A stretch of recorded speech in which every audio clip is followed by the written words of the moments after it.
दोस्तों, वर्तमान समय में पाकिस्तान पीओके के मुद्दे के संबंध में अत्यधिक डरा हुआ है। इतना डरा हुआ है कि अंतर्राष्ट्रीय स्तर पर अपने डर को छिपाने की कोशिश करना पड़ रही है। और तो और पाकिस्तान डरा हुआ है, ये बात दुनिया को पता न चले, इसके लिए वह इस मुद्दे को भारत के चुनावों का आधार बनाने की कोशिश कर रहा है। कैसे? पाकिस्तान के बयान से स्पष्ट होता है कि पाकिस्तान को भारत से पूरी तरह से डर लग गया है। अब वो ये तो कह नहीं सकता कि भारत उसे डराने की कोशिश कर रहा है। पाकिस्तान को यह कहना मुश्किल होता है कि भारत उन्हें डराने की कोशिश कर रहा है।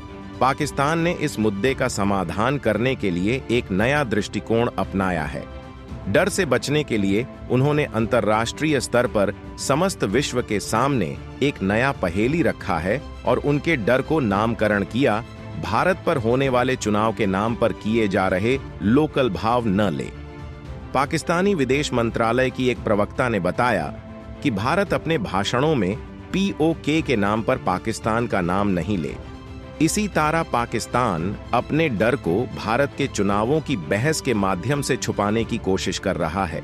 अब सवाल यह उठता है कि आखिर पाकिस्तान के सामने यह डर कहां से उत्पन्न हुआ है। इसके पीछे की कहानी है, जब रक्षा मंत्री राजनाथ सिंह ने एक बयान दिया था। उन्होंने कहा था, चिंता मत करो, भारत की ताकत बढ़ रही है, भारत की प्रतिष्ठा अंतर्राष्ट्रीय स्तर पर बढ़ रही है। अब पीओके के हमारे भाई बहन स्वयं ही मांगेंगे कि हम भारत के साथ रहना चाहते हैं। इसी तरह पिछले महीने मार्च में विदेश मंत्री एस जयशंकर ने भी सारी दुनिया के सामने बड़ी साहसिकता से एक बात कही थी।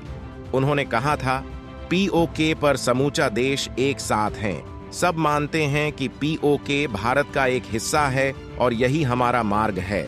इन बयानों के बाद पाकिस्तान की हालत खराब हो रही है कि वो कभी भी नहीं जान पाता कि भारत अगले कदम में क्या करने वाला है, क्योंकि उसे भारत की ताकत और अंतर्राष्ट्रीय समर्थन की असलियत का पता है। इस डर ने सालों से पाकिस्तान को और अधिक चिंतित किया है, खासकर जब भारत के नेताओं द्वारा बयान दिया जाता है, जिससे पाकिस्तान की धड़कनें और भी ज्यादा बढ़ जाता है। आपको बताएंगे कि कब कौन सा भारतीय नेता क्या बयान दिया और कैसे पाकिस्तान की मुश्किलें बढ़ गई हैं। राजनाथ सिंह, रक्षा मंत्री, उन्होंने 1 अप्रैल 2024 ने कहा, पीओके की जनता सोचती है कि भारत के हाथ में ही पीओके सुरक्षित है।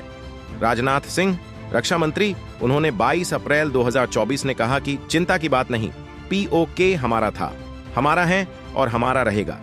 विदेश मंत्री एस जयशंकर ने 4 अप्रैल 2024 ने कहा, राष्ट्रहित में सभी राजनीतिक दल साथ हैं। इसके अलावा विदेश मंत्री एस जयशंकर ने भी ऐसा ही कुछ कहा। 14 अप्रैल 2024 को जनता सपोर्ट करेगी, आगे बढ़ेंगे। दरअसल पीओके का हालत बहुत खराब है और इसको लेकर लगातार बयान आते रहते हैं। ऐसे बयान हैं जो कि पाकिस्तान की धड़कनें बढ़ा देते हैं। पीओके पर सबकी राय एक है, सबका रास्ता एक है।